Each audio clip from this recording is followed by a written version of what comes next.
Oi, eu sou o Felipe e esse é um vídeo em português. Isso se dá porque fomos colonizados pelos nossos amigos europeus, assim como moçambicanos, angolanos, bissau-guinenses e até mesmo chineses. Mas para entender isso, a gente primeiro vai precisar falar de golpes políticos, conspirações, cassino, drogas e comunismo.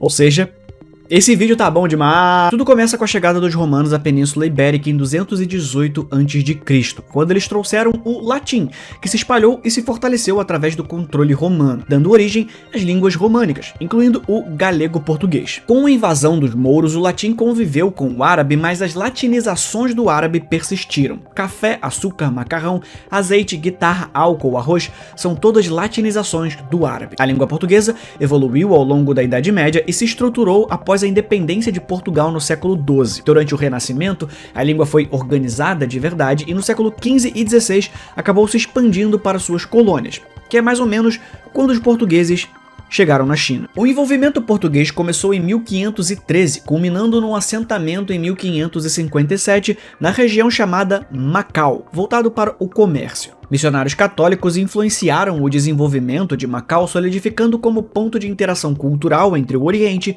e o Ocidente. No século XVII, mudanças comerciais ocorreram por causa do Sakoku japonês, que foi um período em que durante séculos o país resolveu se isolar. Além de outras circunstâncias, claro. A economia de Macau passou por altos e baixos e a cidade foi se adaptando. No século XVIII, comunidades europeias se estabeleceram contribuindo para o crescimento econômico. Só que a importância econômica de Macau diminuiu depois que Hong Kong emergiu como um porto ocidental dominante na China após a Primeira Guerra do Ópio. O que é curioso porque a saída econômica que salvou o território foi justamente droga e cassino. Ou seja, praticamente um youtuber.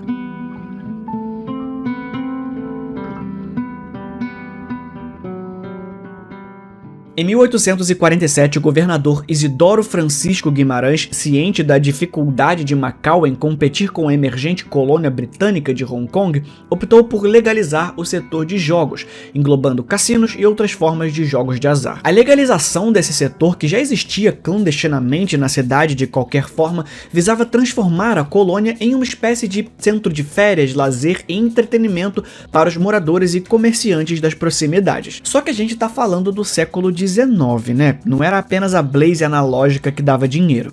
Sabe como o pessoal fazia fortuna nessa época ainda?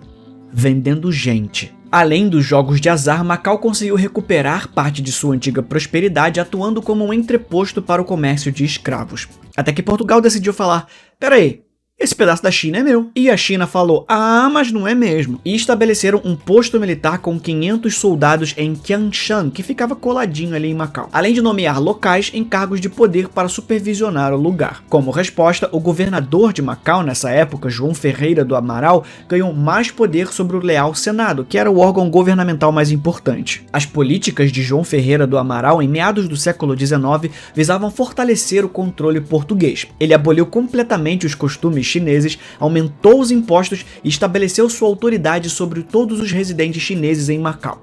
E aí ele foi assassinado em 1849. Já tava um climão. Aí o assassinato de Amaral desencadeou um confronto entre as forças portuguesas e chinesas. A Batalha de Passa-Leão, liderada por Vicente Nicolau de Mesquita, resultou na vitória portuguesa e solidificou o domínio português. Os esforços para garantir o reconhecimento internacional da soberania portuguesa de Macau, incluindo tratados como o de Tianjin em 1862, enfrentaram desafios. Foi apenas em 1887 que o Tratado Sino-Português de Amizade e Comércio foi assinado, reconhecendo a ocupação perpétua de Portugal em Macau. Os chineses pediram penico. Mas o acordo tinha uma espécie de cláusula de exclusividade. O território não poderia sair da mão dos portugueses sem a permissão dos chineses. Só que essa paz não ia durar muito, porque um certo austríaco monobola decidiu conquistar todo o tabuleiro de War. A Segunda Guerra Mundial trouxe mudanças significativas ao cenário demográfico e político de Macau. A população da região dobrou devido ao fluxo de refugiados que escapavam da ocupação japonesa nas áreas vizinhas. Embora o Japão respeitasse a neutralidade de Macau e se abstivesse de ocupar o território, estabeleceu um consulado que desempenhava funções diplomáticas e de espionagem. No finzinho da guerra, os japoneses chegaram a ocupar algumas ilhas vizinhas de Macau e basicamente só destruíram tudo pelo caminho. Mas pelo menos não durou muito. Em 1945, quando a guerra acabou, o fim dos direitos extraterritoriais na China gerou discussões sobre o controle estrangeiro na região. Esse negócio de português mandando dentro da China não estava pegando bem. O problema é que a China já tinha um problema enorme para lidar.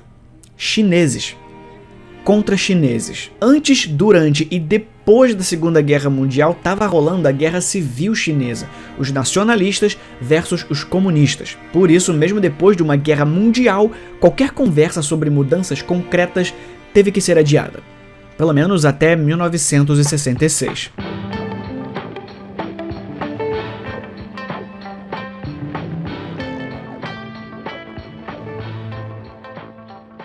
Beleza, os comunistas ganharam a Guerra Civil, mas foi só em 1966 que rolou a Revolução Cultural, uma campanha para consolidar o poder comunista. E como desgraça pouca é bobagem, alimentado por essas tensões, no ano seguinte rolou o motim 123, que não é um jogo de Round 6, é porque ele rolou em 12 de março. O motim começou como uma greve de trabalhadores em uma fábrica de plásticos em Hong Kong. A greve desencadeou uma série de manifestações e distúrbios que se espalharam por toda a cidade. Os protestos foram alimentados por uma combinação de questões trabalhistas, descontentamento social, insatisfação com o governo colonial britânico e, claro, a influência do contexto da movimentação comunista da época. Os protestos evoluíram para uma série de agitações civis, confrontos com a polícia e atos de violência. O governo britânico impôs toque de recolher e mobilizou tropas para lidar com a situação. O caos durou vários meses e tiveram um impacto significativo em Hong Kong. E também em Macau, mais especificamente porque os residentes chineses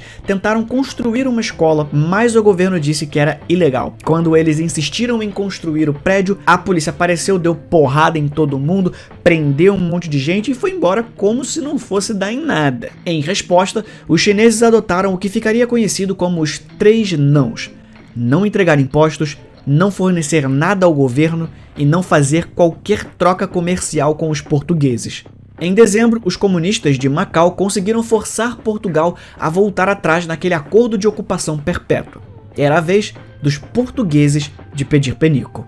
Mas saindo um pouco do território chinês indo em direção a Portugal, com a Revolução dos Cravos em 1974, começou uma política de descolonização. Foi um movimento em que um grupo de militares se rebelou contra o governo autoritário que estava no poder há décadas. Eles usavam cravos vermelhos como símbolo, enquanto avançavam. Assim, eles conseguiram pôr um fim nos 50 anos de salazarismo, que foi tipo o fascismo português. Com a queda do Estado Novo, caiu também a Guerra Colonial Portuguesa. O novo governo, assumido pelo general Francisco da Costa Gomes, adotou uma política descolonialista que aos poucos resultou na independência de vários territórios que eram ocupados por Portugal. Macau era um deles. Só que de início a China meteu um toma que o filho é teu. Eles rejeitaram receber o território de volta. Isso porque não era tão simples assim. Lembra de tudo que eu falei sobre a tradição de comércio e capitalismo selvagem em Macau?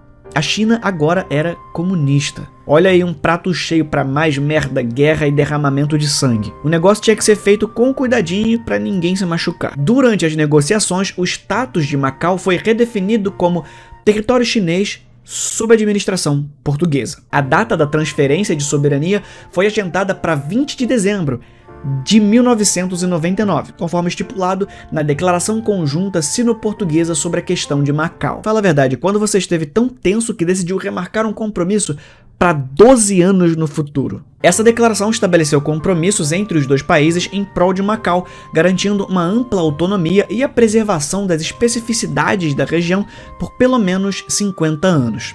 Time que tá ganhando não se mexe. Vamos fazer a nossa revolução quietinha aqui, deixa os caras na deles lá por uns meio século que tá bom demais. Para preparar Macau para a transferência de soberania, Portugal incentivou reformas como a reestruturação política e administrativa, a desmilitarização e a participação da população na administração. A economia de Macau também se desenvolveu notavelmente, mudando de um foco em jogos de azar e monopólios estatais para uma economia de serviços e exportação. Assim, em 20 de dezembro de 1999, a transferência de soberania de Macau para a China ocorreu de maneira pacífica, marcando o fim da presença colonial portuguesa e a entrada em uma nova fase sob administração chinesa, com a tal promessa de grande autonomia por 50 anos. Hoje, o idioma oficial de Macau ainda é o português, mas ninguém usa lá. Praticamente todo mundo fala cantonês, que é o idioma também falado em Hong Kong. Apesar de legalmente qualquer placa ou aviso publicado precisa estar em chinês e português. Como o jornalista Pedro Butcher bem disse em um artigo da Folha de São Paulo, lá você atravessa a Avenida da Amizade, passa pela Travessa da Paixão, come um pastel de Belém e um bolinho de bacalhau. Entra na alfaiataria Domingos e ainda assim não encontra um só chinês que fale português. A história humana é uma coisa realmente fascinante. Esse foi o vídeo de hoje. Muito obrigado por assistir até aqui. A gente se vê na próxima. Fui.